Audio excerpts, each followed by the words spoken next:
इंद्र की प्रतिवर्ष पूजा तो ब्रजवासी करते थे, पर पूजा करते करते उनके मन में ये भाव आ गया कि इंद्र ही भगवान है, इंद्र ही परमात्मा है। जैसा कि नंद बाबा श्री कृष्ण से कह रहे हैं, पर्जन्यो भगवान इंद्रो मेघास्तस्यात्म मूर्तया। इंद्र जो है वो भगवान है। लेकिन श्री कृष्ण ने विचार किया कि इंद्र भगवान तो नहीं है, इंद्र देवता है, देवताओं के राजा हैं, लेकिन भगवान नहीं है।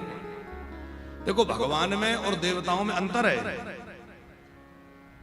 आजकल तो कई लोग तो यही नहीं समझते कि देवता अलग है और भगवान अलग है। अरे भगवान और देवता की व्याख्या तो ठीक है, लोग भगवत गीता और भागवत पुराण में भी अंतर नहीं समझते। कई बार लोग कह देते हैं, महाराज जी वो आप भगवत गीता कब सुनाएंगे?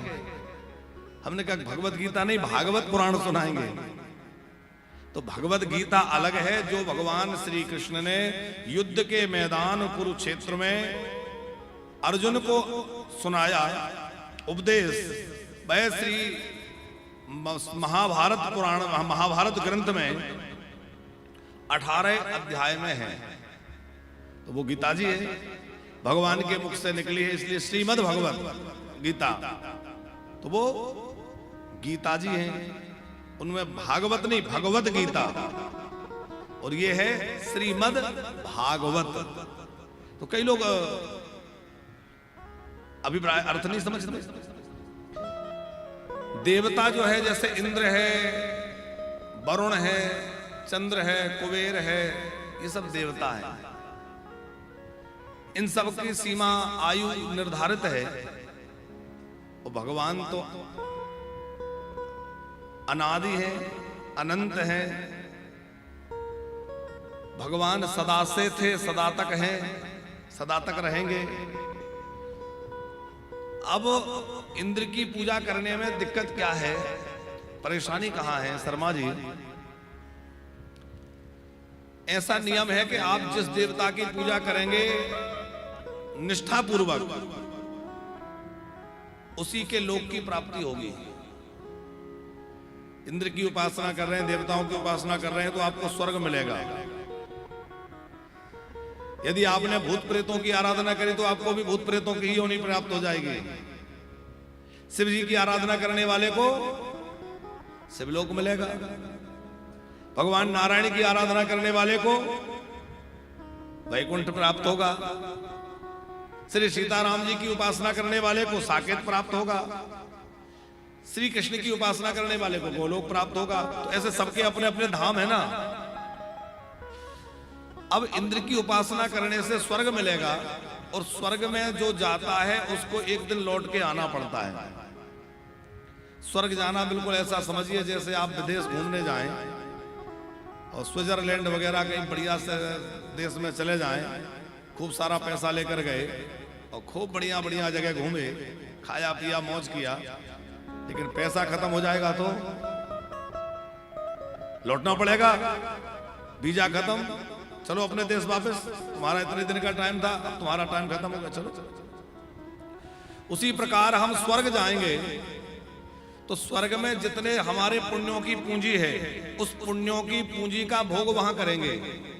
उन पुण्यों के प्रभाव से हमें वहां अमृत पान करने को मिलेगा, वहां के भोग प्राप्त होंगे। लेकिन धीरे धीरे हमारे पुण्य क्षीण होते चले जाएंगे, और क्षीणे पुण्य मृत्यु लोकम विशंति। जैसे ही हमारे पुण्य क्षीण हो जाएंगे तो फिर हमें मृत्यु लोक में धकेल दिया जाएगा। फिर अपने कर्मानुसार हम किस योनि में मनुष्य बनेंगे कि क्या बनेंगे, वैसी योनि प्राप्त हो जाएगी। अब ब्रजवासी तो श्री कृष्ण के हैं, और श्री कृष्ण नहीं चाहते कि इनको वापस आना पड़े, क्योंकि यत्र गत्वा न निवर्तन्ति, भगवान का जो परम धाम है, भगवान कहते हैं मेरा धाम वो है जहां जाने के बाद लौटना नहीं होता। तो वो कह रहे हैं यदि तुम मेरी उपासना करोगे तो मैं तुम्हें अपना धाम दूंगा, वहां ले चलूंगा जहां से लौटना नहीं होता। और इंद्र की पूजा करते रहोगे तो फिर तुम्हें लौटना पड़ेगा सुख भोगने के बाद। अब सीधे सीधे श्री कृष्ण कहें कि अरे ब्रजवासियों, इंद्र की पूजा तो ठीक है, तुम लोग मेरी पूजा करो। तो आप बताओ कोई भी ब्रजवासी मानता? क्या कहते ब्रजवासी? अरे कन्हैया तू कल को छोरा और हम तक के पूजा करो, हम तेरी पूजा करेंगे। और यशोदा मैया तो ठीक से पूजा कर देती, दारी के मैं दिखाऊं तारे को पूजा है? तो ऐसे कोई ब्रजवासी पूजा करेगा नहीं। तो गोवर्धन जो है वो साक्षात मेरा ही स्वरूप है। हमारे ब्रज में 3 पर्वत विशेष हैं। एक है नंदी पर्वत, जहां हमारे नंद बाबा विराजते हैं। नंदगांव आप लोग गए हैं? तो नंदगांव में जो नंदी पर्वत है वो भगवान शंकर का स्वरूप है। जहां हमारी श्री जी विराजती हैं और वृषभानु जी ने जहां अपना स्थान बनाया, वह बरसाने का जो पर्वत है वो क्या है? वो है ब्रह्मांचल पर्वत, वो ब्रह्मा जी का स्वरूप है। और जो गोवर्धन पर्वत है वो है भगवान नारायण का स्वरूप। नंदीश्वर पर्वत शिव जी का स्वरूप, बरसाने का ब्रह्मांचल पर्वत ब्रह्मा जी का स्वरूप, और गोवर्धन पर्वत भगवान नारायण का स्वरूप। तो श्री कृष्ण ने विचार किया कि गोवर्धन साक्षात मेरा स्वरूप है, मैं गोवर्धन में ही प्रतिष्ठित हूं, इसलिए इन सब ब्रजवासियों से कहूं कि तुम गोवर्धन की पूजा करो। सब ब्रजवासी गोवर्धन की शरण में गए। फिर इंद्र ने भयंकर वर्षा करी। इंद्र की वर्षा के बाद सब ब्रजवासी, अच्छा पंकज जी एक नया भाव कि गोवर्धन की पूजा तो ब्रजवासियों ने कर ली, लेकिन अभी पूरी तरह से समर्पण नहीं हुआ। भाई काऊ देवता की हम पूजा कर ले तो पूरे थोड़ी समर्पित हो जाए एकदम। तो गोवर्धन की पूजा तो हो गई, पर अभी भी ब्रजवासियों का समर्पण नहीं हुआ था। लेकिन इंद्र ने प्रियंकारी वर्षा करी। वर्षा से सब व्याकुल भये, और व्याकुल होने के बाद कहां आ गए? श्री कृष्ण की शरण में। और सब श्री कृष्ण की शरण में आकर के कृष्ण से कहने लगे कि कृष्ण कृष्ण महाभाग त्वन्नाथम गोकुलम प्रभो त्रातुर्वरहसे देवान्नः कुपिता भक्तवत्सला कुपिता भक्तवत्सला। त्वन्नाथम गोकुलम प्रभो, हे भगवान आप ही इस गोकुल के नाथ हैं। और जब भगवान से कोई कहता है ना आप ही मेरे नाथ हैं, तो भगवान उसको सनाथ बना देते हैं। मरते मरते वाली ने यही तो कहा। मरते मरते वाली क्या बोला? कारण कावन नाथ मोहि मारा, कारण कावन नाथ मोहि मारा, कारण कावन नाथ मोहि मारा,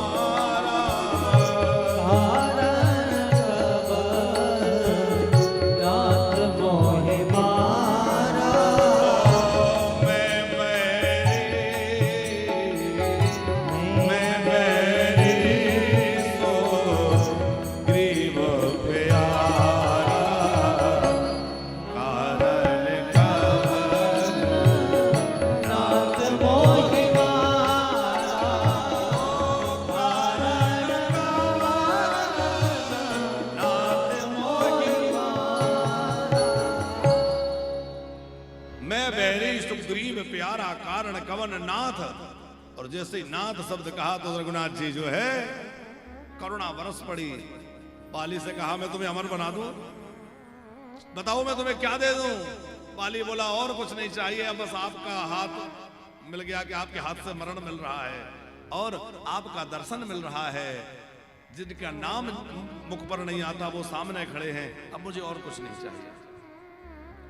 तो पहले तो बाली पर इतने रोष दिखा रहे थे, क्रोधित थे, और अचानक राम जी में इतनी करुणा क्यों प्रकट हो गई कि बताओ हम तुम्हें क्या दे दें, तुम्हें अमर बना दें, तुम्हें ये बना दें? कहा कि नहीं? क्यों कहा?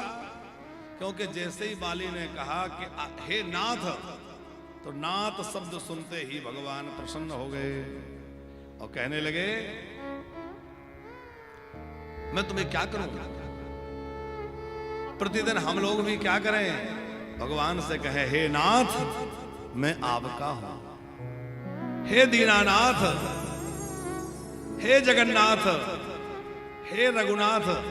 और आपसे एक निवेदन करें, कोई अनाथ नहीं है, सबके नाथ द्वारिका नाथ हैं, सबके नाथ जगन्नाथ हैं। देखो कितने नाथ बैठे हैं यहां, द्वारिका नाथ, जगन्नाथ, रघुनाथ, विश्वनाथ, ये सब हमें सनाथ करने के लिए विराजमान है। और फिर भी हम रोते रहे, अरे हमारा कोई नहीं है। अरे कोई क्या नहीं है, हमारे हैं रघुनाथ तो किस बात की चिंता, हमारे साथ श्री रघुनाथ तो किस बात की चिंता। सब ब्रजवासियों ने शरण ग्रहण की और ठाकुर जी यही चाहते थे कि ये सब मेरी शरण में आ जाएं। और जब शरण में आए तो गोवर्धन धारण करके प्रभु 7 दिन तक खड़े रहे। उन 7 दिनों में सारे ब्रजवासियों का सर्वतोभाव समर्पण जो है गिरिराज जी में और ठाकुर जी में हो गया, इसलिए इंद्र को क्षमा कर दिया। तो नया भाव क्या है पंकज जी इसमें? नया भाव यह है कि इंद्र की वर्षा के कारण शरणागति में जो कुछ थोड़ी बहुत कमी भी थी वो भी पूरी हो गई। वर्षा ना करते तो शायद शरणागति उतनी ना होती, पर उनको और अधिक शरणागति दृढ़ हो गई। और शरणागति में तो दृढ़ता चाहिए। हमारे बाबा सूरदास कहते हैं दृढ़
भरोसा चरणों का दृढ़ हो जाए, चरणों में दृढ़ प्रीति हो जाए, दृढ़ भरोसा हो जाए, तभी बात बनेगी भैया। जब तक हमें भगवान पर भरोसा नहीं है, देखो हम लोग जो है अपने परिवार के लोगों पर भरोसा करते हैं, पैसे पर भरोसा करते हैं, अपने बल पर भरोसा करते हैं, पर भगवान पर भरोसा नहीं करते। पर समय आने पर परिवार भी साथ छोड़ देता है, पैसा भी साथ छोड़ देता है, और शरीर भी साथ नहीं देता है। तब कौन साथ देता है? फिर भैया भगवान ही साथ देते हैं, वही हमारा सहारा है। इसलिए दृढ़ भरोसा उनका बना रहे। जब द्रौपदी का चीरहरण हो रहा था तो द्रौपदी को लगता था कि अरे मेरी रक्षा के लिए तो मेरे पति बैठे हुए हैं, फिर पितामह भीष्म बैठे हैं, द्रोणाचार्य बैठे हैं, महारथी कर्ण बैठे हैं, इस सभा में कृपाचार्य बैठे हैं, इस सभा के जो राजा यहाँ के हैं महाराज धृतराष्ट्र बैठे हैं, तो कोई ऐसे मेरे वस्त्र को कैसे खींच देगा? लेकिन बताओ किसी ने रक्षा करी? द्रौपदी ने रोते रोते सबको पुकारा, लेकिन कोई नहीं उठा। तो जब द्रौपदी को अपने परिवार के भरोसा था, टूट गया। फिर अपने बल का भरोसा रहा, तो अपने हाथों से वस्त्र को खींच के रखा। तब तक भी श्री कृष्ण नहीं आए। लेकिन जब अपने बल का भरोसा भी छूट गया और जब समझा कि अब कोई मेरा सहारा नहीं है, तो हम भुजा उठा करके कहा, हे नाथ, हे द्वारिका नाथ, रक्षा करिए। और जैसे ही द्वारिका नाथ को पुकारा, देर नहीं लगी, गोविंद कहा। तो गो कहते हुए ही बिंद तो तब कहा जब ठाकुर जी आ गए और वस्त्र रूप प्रभु ने धारण कर लिया। और द्रौपदी का वस्त्र कितना बढ़ाया, खींचते खींचते खींचते दुशासन की भुजाएं थकित हो गई। लेकिन लोग आश्चर्यचकित हो गए कि साड़ी बीच नारी है कि नारी बीच साड़ी है, और साड़ी ही की नारी है कि नारी ही की साड़ी है। ये क्या चक्कर है? भगवान वस्त्र रूप लेकर आ गए। और बाद में एक दिन द्रौपदी ने कहा, भगवान आपने आने में बड़ी देर कर दी, भैया आप इतनी देर से क्यों आए? मैं कितनी परेशान हो रही थी। रस्तोगी जी जब द्रौपदी ने उल्हाना दिया कि आप बड़ी देर से आए, तो श्री कृष्ण ने पूछा, अच्छा बहन सच बता, मैं देर से आया कि तूने देर से बुलाया? बुलाने में तूने देरी की है, मैंने आने में देरी नहीं की। क्योंकि जिस समय ये बात हो रही थी, दुर्योधन ने कहा कि मेरी ओर से पासे मामा शकुनी डालेंगे, तो उस समय मैं प्रतीक्षा कर रहा था कि एक बार बड़े भैया युधिष्ठिर कह दें कि हमारी ओर से पासे द्वारिकाधीश डालेंगे, तो पूरा खेल ही बदल जाता। अरे जब दुर्योधन ये कह सकता है कि हमारी ओर से दाव जो लगाया जाएगा, हमारी ओर से दाव हमारे मामा जी चलेंगे, तो बड़े भैया युधिष्ठिर कह देते कि हमारी ओर से जो दाव चला जाएगा वो हमारे द्वारिकानाथ कृष्ण चलेंगे। लेकिन तब भी मुझे याद नहीं किया गया। और जब दुष्ट दुशासन महलों तक पहुंच गया और अंतापुर तक पहुंच गया, तो मुझे लग रहा था सबसे पहले मेरी बहन मुझे बुलाएगी, लेकिन तब भी तुमने मुझे याद नहीं किया। जब वो तुम्हारे केस पकड़कर तुम्हें सभा में ले आया, तो मुझे लग रहा था कि जैसे ही तुम्हारे साथ कुछ दुर्व्यवहार होगा तो मुझे बुलाओगी, और तब भी तुमने मुझे नहीं बुलाया। तुमने बुलाने में देर करी है, मैंने आने में देर नहीं की। और जैसे ही तुमने मुझे पुकारा है, तो तुम्हें पुकारते देर लगी, मुझे आने में देर नहीं लगी। मैं तुरंत आकर के तुम्हारा वस्त्र बढ़ाने लग गया हूं। इस कथा का अर्थ क्या है? इसका आशय यह है कि भैया हमारी ओर से कमी हो रही है, कमी उधर से नहीं है। उनकी कृपा में कोई कमी है नहीं, पात्रता में हमारे कमी रह गई है। हम अपनी पात्रता बढ़ाएं। हम लोगों ने संसार की ओर जो अपना रुख कर रखा है, विषयों की ओर अभिमुख हो रहे हैं, भोगों की ओर भाग रहे हैं। हमारा ध्यान भगवान में लग जाए, गोविंद का स्मरण करते हुए उनका नाम स्मरण करें, तो भैया संसार के नाते रिश्तेदार तो समय से आपका त्याग कर सकते हैं, आपको छोड़ सकते हैं, आपका तिरस्कार कर सकते हैं, लेकिन मेरे गोविंद से आपने संबंध जोड़ा है तो वो अवश्य निभाएगा। आप एक बार भरोसा करके तो देखिए।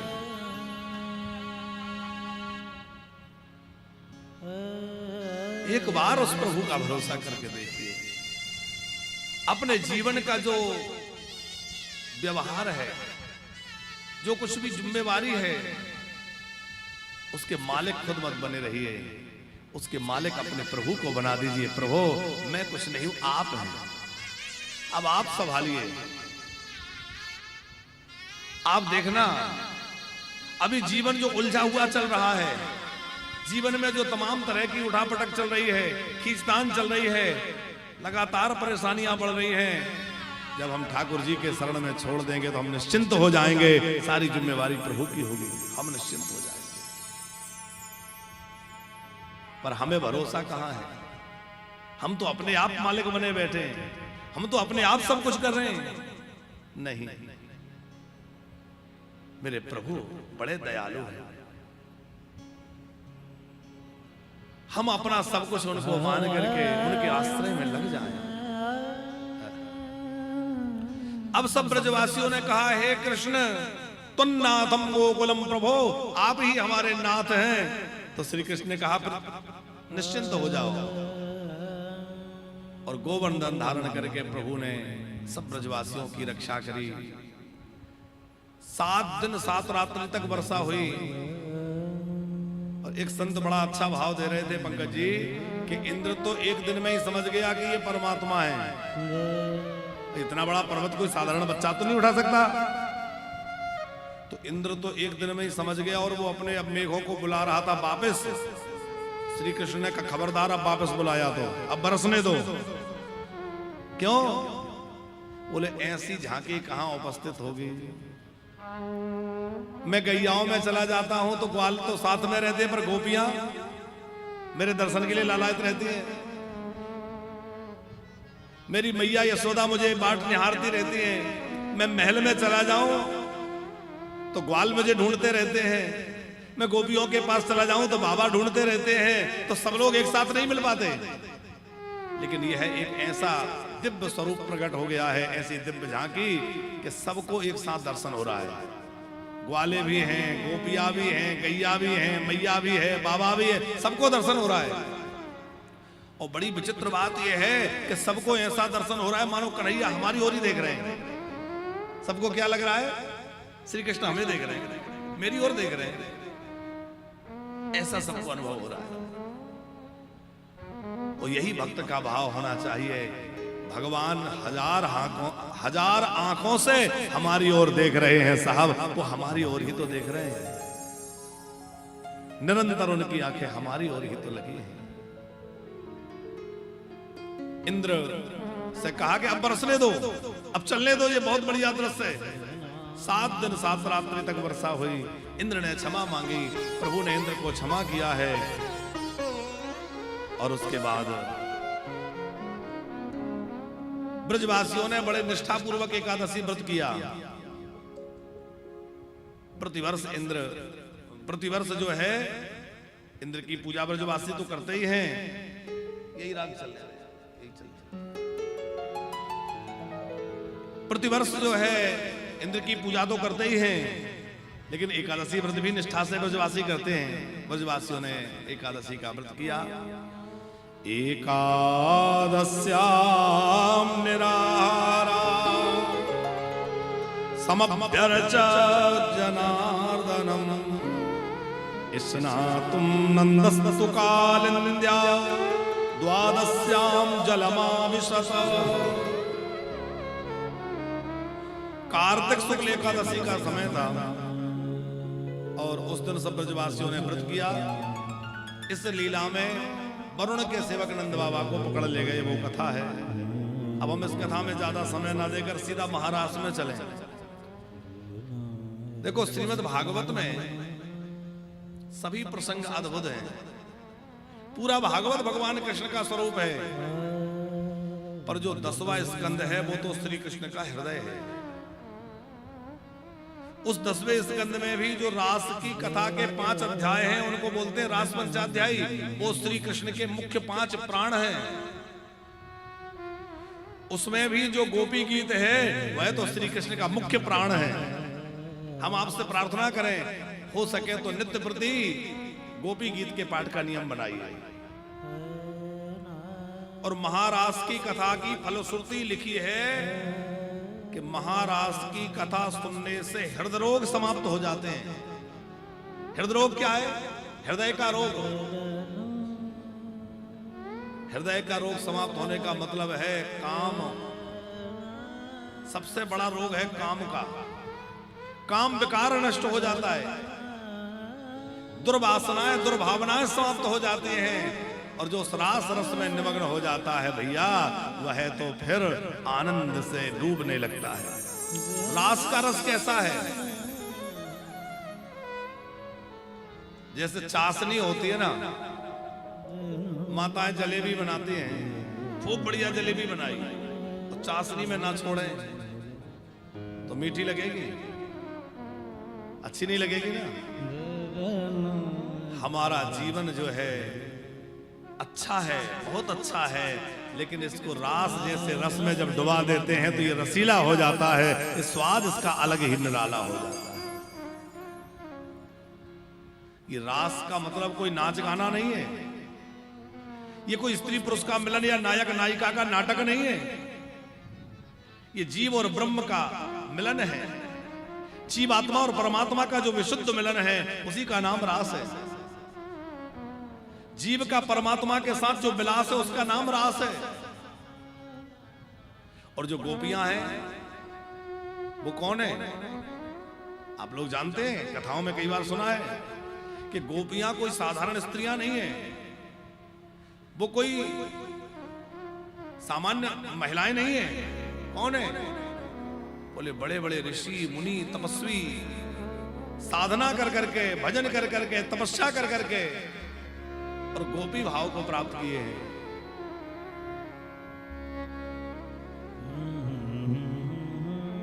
देखो भक्ति के जो 5 रस हैं, उन भक्ति के 5 रसों में जो वात्सल्य रस के उपासक हैं उसकी पूर्ति कब होगी? जब भगवान उनके बालक बने और उनको अपना माता पिता माने, तभी वात्सल्य रस की पूर्ति होगी। सख्य रस की पूर्ति कब होगी? जब भगवान अपना मित्र बनाए और हम भगवान को अपना मित्र बनाए और भगवान भी हमारे मित्र बन जाए, तभी तो पूर्ति होगी। दास रस की पूर्ति कब होगी पंकज जी? जब हम भगवान के दास अपने आप को माने कि हम भगवान के दास हैं और भगवान को अपना स्वामी मान लें। उसी प्रकार माधुरी रस की सिद्धि कब होगी? जब हम भगवान की पत्नी बन जाएं और भगवान हमारे पति बन जाएं, तभी तो माधुरी रस श्रृंगार रस सिद्ध होगा। इसलिए बड़े बड़े तपस्वी, बड़े बड़े महात्मा गोपी बन गए हैं। ये गोपी किसी शरीर का नाम नहीं है, ये गोपी एक भाव है।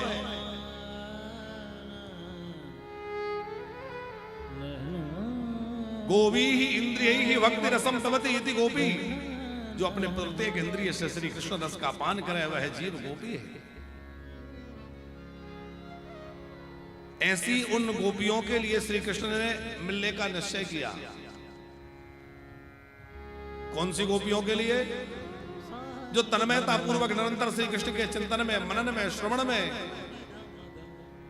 लगी रहती हैं, उन गोपियों के लिए श्याम सुंदर ने मिलने का निश्चय किया। अवसर क्या है? शरद पूर्णिमा का समय, शाम की बेला है, संध्या का काल है। श्याम सुंदर अपना श्रृंगार करके बंसी बट पर पहुंचे और वहां जाकर के उन्होंने वृंदावन की शोभा को निहारा। और महारास का आरंभ करते हुए भगवान सुखदेव आचार्य कह रहे हैं, भगवान पिता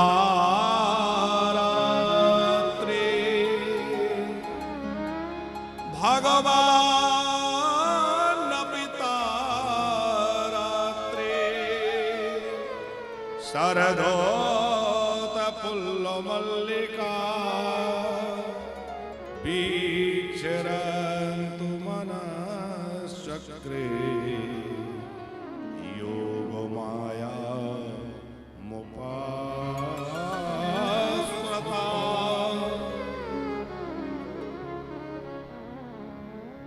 देखो महाराज के प्रकरण का शुभारंभ भगवान शब्द से हुआ है। जो षड ऐश्वर्य से युक्त है वह भगवान है। बहुत ध्यान से सुना, क्योंकि गंभीर प्रसंग है, वो बड़ा रसमय प्रकरण है।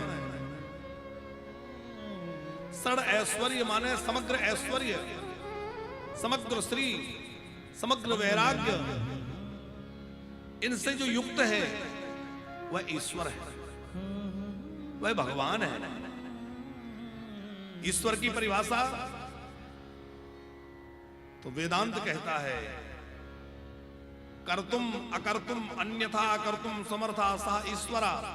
जो करने योग्य है उसको भी करे, जो न करने योग्य है उसको भी करे, इन सबसे जो परे है उसको भी जो संपन्न कर दे वह ईश्वर है, जो सब कुछ कर दे। श्याम सुंदर इतनी गोपियों के मध्य में रह करके भी परम योगीश्वर हैं। इतनी गोपियों के बीच में नाच रहे हैं, सब कुछ हो रहा है, लेकिन योगीश्वर हैं, क्योंकि वो भगवान है, वह ईश्वर है। भगवान पिता रात्रि, वह रात्रियां प्रकट हुई जिन रात्रियों का संकेत श्री कृष्ण गोपियों को पहले कर चुके हैं। कब? चीरहरण में। कल हम लोग चीरहरण की प्रसंग सुन रहे थे, तो चीरहरण में श्री कृष्ण ने कहा था कि आने वाले शरद पूर्णिमा पर तुम्हारा मेरा मिलन होगा। अब शरद पूर्णिमा आ गई, तो शरद पूर्णिमा की रात्रि ही अकेली नहीं है रस्तोगी जी। शरद पूर्णिमा की रात्रि के समय पर अनेक रात्रियां आकर के पुंजीभूत हो गई हैं। अनेक रात्रियां एक साथ। कितनी रात्रियां आ गई? तिथियां कितनी होती हैं? 16 तिथियां होती हैं। महीने में कितनी तिथि होती है? 16 होती है ना, इसीलिए 16 श्राद्ध होते हैं, क्योंकि एक एक तिथि का एक एक श्राद्ध है। तो 16 तिथियों की जो 16 रात्रियां हैं वो प्रकट हो गई। एक भाव तो ये, लेकिन स्वामी अखंडानंद सरस्वती जी तो एक बात कहते हैं, बोले एक कल्प में जितनी रात्रियां होती हैं वो सब के सब वहां प्रकट हो गई श्री कृष्ण के उस ब्रस का आनंद लेने के लिए। शरदोद फुल्ल मल्लिका, उस शरद पूर्णिमा का सौंदर्य बड़ा ही अद्भुत है। सुंदर सघन वृक्षावली है, उनमें सुंदर पुष्प खिले हुए हैं जिनमें भौरे गुंजन कर रहे हैं। सुंदर सरोवरों में कमल खिले हुए हैं जिनकी बड़ी सुंदर सुगंध आ रही है। शीतल मंद सुगंध वायु चल रही है। पूर्व दिशा में बड़ा सुंदर चंद्र प्रकट हुए हैं। मोर नृत्य कर रहे हैं, भ्रमर गुंजन कर रहे हैं, पक्षियों का कलरव हो रहा है। उस सब दृश्य को देखकर श्री कृष्ण का मन अत्यंत प्रसन्न हुआ। वीक्षरन्तु मनश्चक्रे योग माया उपाश्रितः। श्री कृष्ण ने अपनी योग माया का आश्रय लिया। और ये योग माया कौन है? ये योग माया है हमारी श्री राधा जी, जो जीव और ब्रह्म का मिलन कराने वाली है, जो संयोग कराने वाली है। वो संयोगनी माया, एक है वियोग कराने वाली माया, जिसने हम सबको बांध रखा है। जिस माया के कारण हम सब नाच रहे हैं, जिस माया के कारण हम सब लोग भगवान से दूर हैं, वो माया हमें भगवान से दूर कराने वाली है, वियोग कराने वाली माया। पर दूसरी है संयोग कराने वाली संयोगनी माया। वो कौन है? श्री राधा जी। बिना राधा जी की कृपा के जीव को ब्रह्म की प्राप्ति कैसे होगी? बिना श्री जी की कृपा के जल्दी ठाकुर जी नहीं मिलते। इसलिए हमारे ब्रज के संत कृष्ण कृष्ण नहीं गाते, क्या गाते हैं? राधे राधे गाते हैं। क्यों भैया? कृष्ण तो हमारा वृंदावन छोड़ के मथुरा चले गए, मथुरा से द्वारिका चले गए, तो कृष्ण तो छोड़ के चले जाएंगे, इनका तो भरोसा नहीं है। लेकिन हाँ, राधा जी के चरण, राधा जी का नाम पकड़े रहे तो श्याम सुंदर कहीं भाग ना पाएंगे, क्योंकि हमेशा राधा कृष्ण के साथ रहते हैं।